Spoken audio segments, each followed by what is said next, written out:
Prince of Persia 2008 is one of my favorite video games. The wealth of character exhibited by the protagonists, the complex and carefully considered world building, and the stunningly tragic story all left a deep mark on me and deepened my appreciation for games as an artistic medium. I made a Let's Play about the game, and that very LP is partially responsible for one of my longest lasting romantic relationships. There are some folks who aren't happy with Prince of Persia, though. People who thought the game was too simplistic and easy compared to the preceding PS2 trilogy, and some others who weren't thrilled with the game's conclusion. To get you up to speed, Elika, the princess of her people, ends up sacrificing her life in an act of noble selflessness, ensuring that a dark god stays trapped forever. That's fine, right? But immediately after her self-sacrifice, her companion, known only as the Prince, resurrects her because he couldn't bear the thought of losing her. This act of vain selfishness not only violates Elika's agency, but also brings the Dark God immediately back to life. The game ends as said Dark God's terrible doom sweeps across the landscape, implying the destruction of the world and the subjugation of all its free people. And I think that rocks. I'm not here to mince words. If you have a problem with Prince of Persia's ending, I think you're probably spoiled by oversweetened Hollywood writing. Prince of Persia is a tragedy, and the characters are tragic people. You can hate the prince, you can think he's a bad person, but what he did makes sense to him. It's the only in-character action he could have taken. Because I appreciated the ending so much, I refused, for many years, to play the later released Epilogue DLC. As far as I was concerned, any continuation of Prince of Persia could only make it worse. It's not a perfect game, but its story is finished. Done. Concluded. Stick a bow on it. You can't make it better than it already is. But at the behest and monetary persuasion of a dear lover, I've finally completed the DLC, and boy do I have some opinions on it.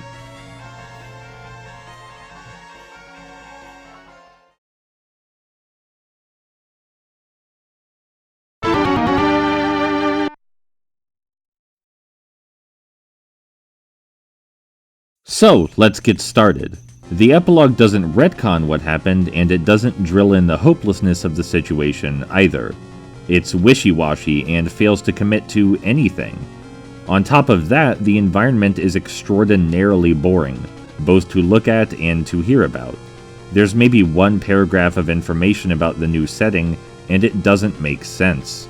The base game gave us so much world building, and tried hard to create a sense of wonder and immersion in equal measure. You could have Elika describe the areas on the map screen, or banter about her culture and society's history with the prince, and there was so much to learn. This epilogue features none of that. Worst of all, the dialogue between the prince and Elika trends toward comical on average, with only brief sparks of conversation peeking out amid the dreary banality. They have a single, count 'em, one interesting conversation throughout the DLC. Gee, thanks. You figure after what these characters had survived, they'd find more nuanced and entertaining ways to be morose than just repeating the same few lines in different configurations. The new ending also hits with all the weight of a soggy Cheerio, and makes a shockingly similar plap sound from Impact. We don't get anything resembling a conclusion, just some vague open-ended bumbling to give Ubisoft room for a sequel. So, what about the gameplay then? Well, the designers tried to make it more challenging. A fool's errand, I think. The gameplay in the base game was many things, but difficult is not one of them. It was concerned primarily with reaching as wide an audience as possible, and provided countless failsafes to ensure that even the most novice action gamer could succeed. And hey, that's fine. That was the game's goal. Not all games are made the same. But the epilogue, no doubt in response to feedback from fans, decided to include longer platforming gauntlets and obnoxious remixes of boss battles you've already conquered. Here's the thing. The mechanics were not made for this. The bosses are still too easy to cheese, and the only real requirement to conquer the platforming is memorization. Overall, the hike in difficulty feels aimless at best and frustrating at worst. That describes the DLC in general, honestly. It's bad. It defiles one of my favorite video games, and I'm not even sure what purpose it was meant to serve. Don't play it.